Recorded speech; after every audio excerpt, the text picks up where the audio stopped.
And I had an incredible experience. But when I came back from that experience, obviously my vibration changed. And inside the matrix, I stuck out like a sore thumb. And they targeted me. And I was being abducted virtually 3 times a week again. And they assimilated me. They went really hard on me. And they once again assimilated me into their structure. So that's why in 2004 I got up and did a series of lectures and said that I was from the Galactic Federation. And after that, I did a series of about 4 lectures, and the video of that's available on the internet. And then after that, I started realising, because in my heart the whole time, there was a niggling feeling that something wasn't right.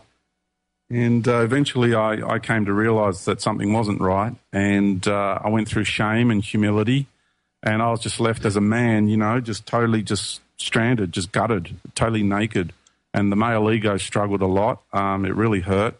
And I had to really dig deep inside of myself. I had to go as deep as I could and find out what really was going on, because I just got out in public and made statements and they weren't quite accurate. Why? What made me do that, It was quite humiliating. And then I said, I've got to write this. I had it for a reason, Why did I have that experience? Why did these beings manipulate me? And then I started reconnecting with my experience in 2003, and I started going, getting past the programming and back into my heart. And, and that's when I started really rediscovering. Can you talk about how people might be able to see through the deception? In other words, I know you touched on some of the signals that to you, indicated a problem. Some of it with and I think, I don't know, some people I think are discerning enough to realize that a lot of the extremely sort of placating, I guess I would call them, platitudes, things that are said by channels and from channels that are sort of all hearts and flowers, as I call it, is the beginning of a deception, in my view. But if you could talk a little more about specifics in terms of how people might detect whether or not they might be taken down a road. And I have to say that there are some indicators. One of those indicators that I have seen has to do with control. And how the beings that you are dealing with you, number one, and then also how they relate to the problems that they have controlling their relationships, so to speak, with the secret government. So I found that to be quite interesting, and I wonder if you might talk about that. Oh, I'd love to. That's right up my alley, Kerry. Okay.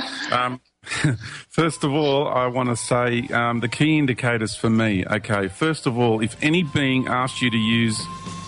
Okay.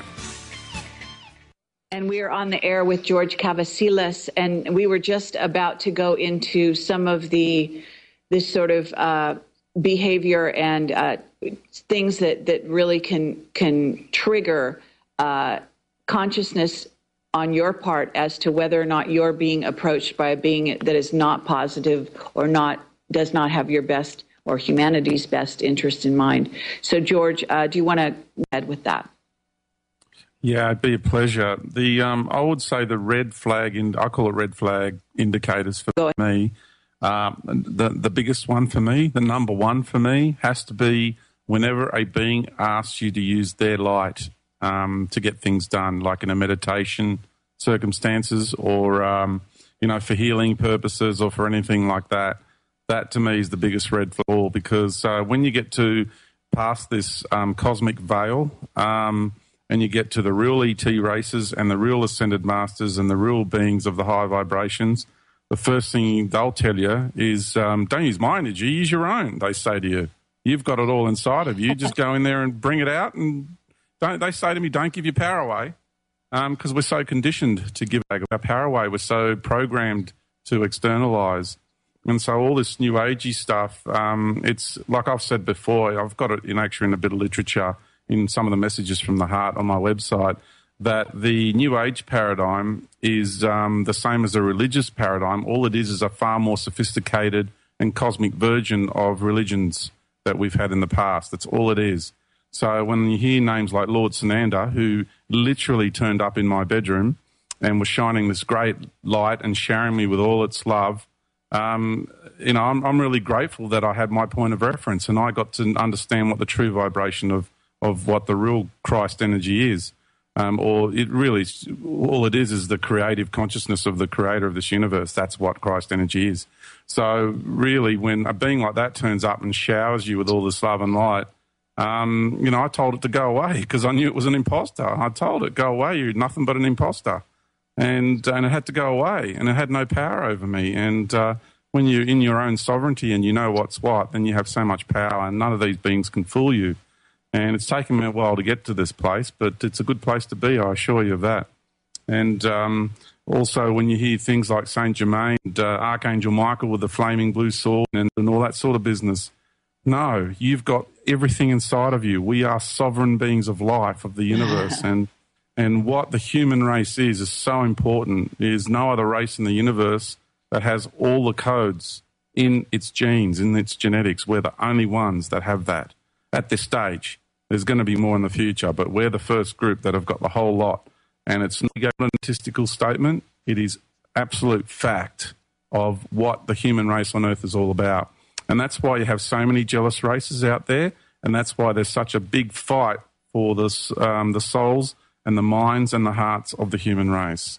It's a really, really big fight that's going on. And that's the biggest indicator for me. Now, the other ones is the content too, and they get controlling. They make you feel like you're important, like I did with the Galactic Federation.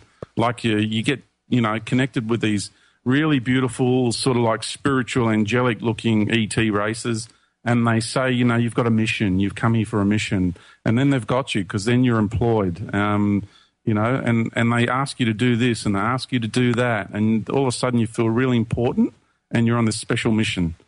So that's another big indicator as a red flag, because the good ETs of the true light are from unconditional love, and they don't interfere and they don't do things like that. They don't behave that way.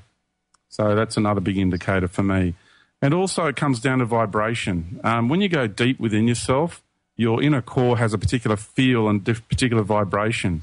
It's very peaceful and it's very graceful. And that's the end. That's the kind of unconditional vibration I'm talking about. So when you look at these words when you read a channeling, for example, and these words, you just read them and they take you on this wonderful journey.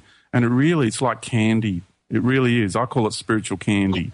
And they take on this wonderful ride, and it's amazing. Like they do the literary step-toe to a T.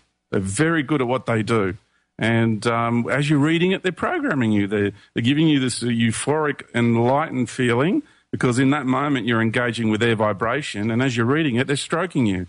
So it's very important to understand just how complex it all is. To you, it's a sheet of paper with some words on it, but the moment you start engaging in them, you're vibrating it, you get their attention in the matrix, and they're onto you in an instant, and they're stroking you as you're reading those words. So you've got to be very careful.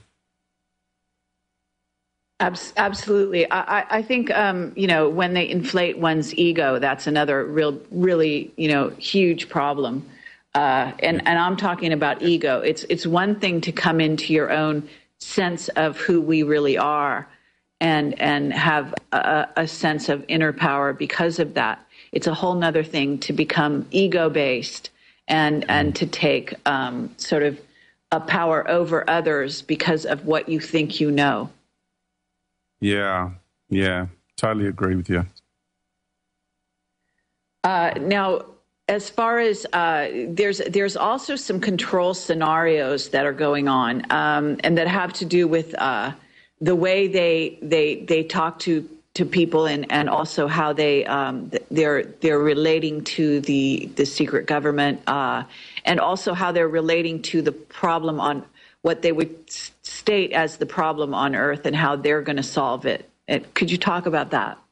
Oh, I would dearly love to, Kerry. This is great. And people need to know that this is totally not scripted, so this is wonderful.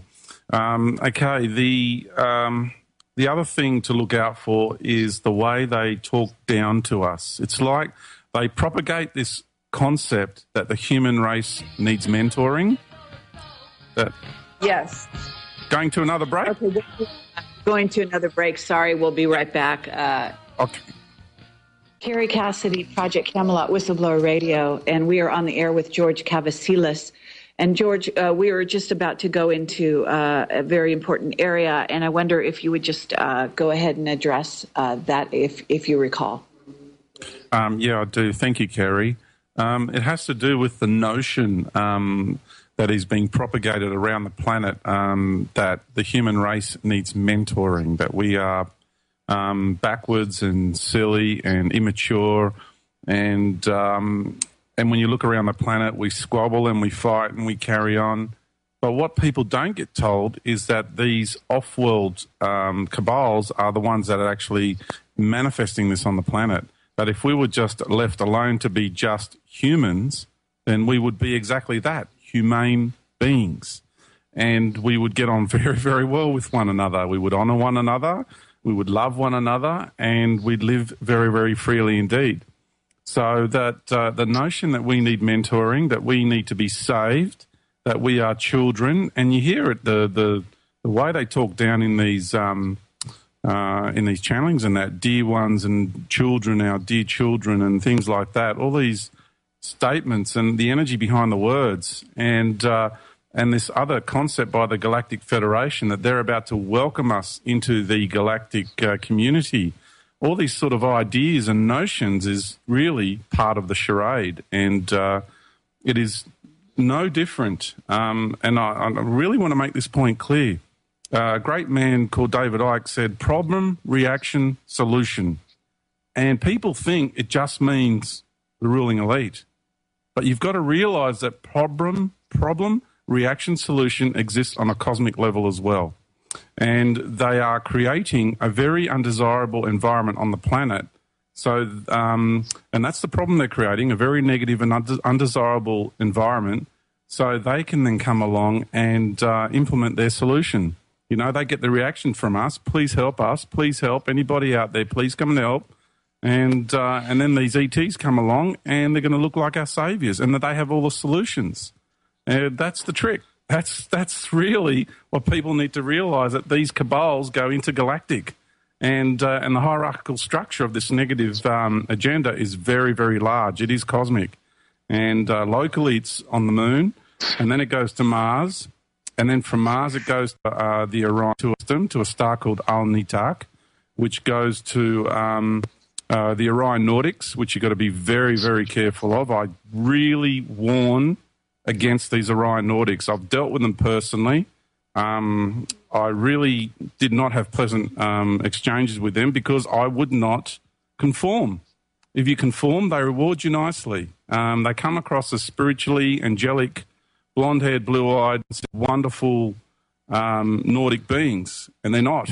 That's a facade. And there's beautiful Nordic beings out there. I'm not racist. There's some very benevolent Nordic races out there. But these Orion Nordics are very dangerous. And when you get abducted by them, it's like a cross between James Bond and the Pope. Now, if you can sort of like get those two energetic patterns and try and understand what it is I'm talking about there, because they have a lot of etiquette. They have a lot of the persona of being spiritual.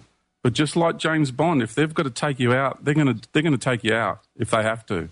So they have this really weird etiquette about them, and they're quite tall. They're about, it's anywhere between 6.5 to about 8 foot tall. Some are even taller, and they come from a planet called Diaspora. That's what they call their home planet, from the Orion system, the star Al-Nitak. Okay, we're going to have another short break, and we'll be back with a much longer segment with George Kavassilas. And George, excellent information. Thank you so much, and we'll be right back.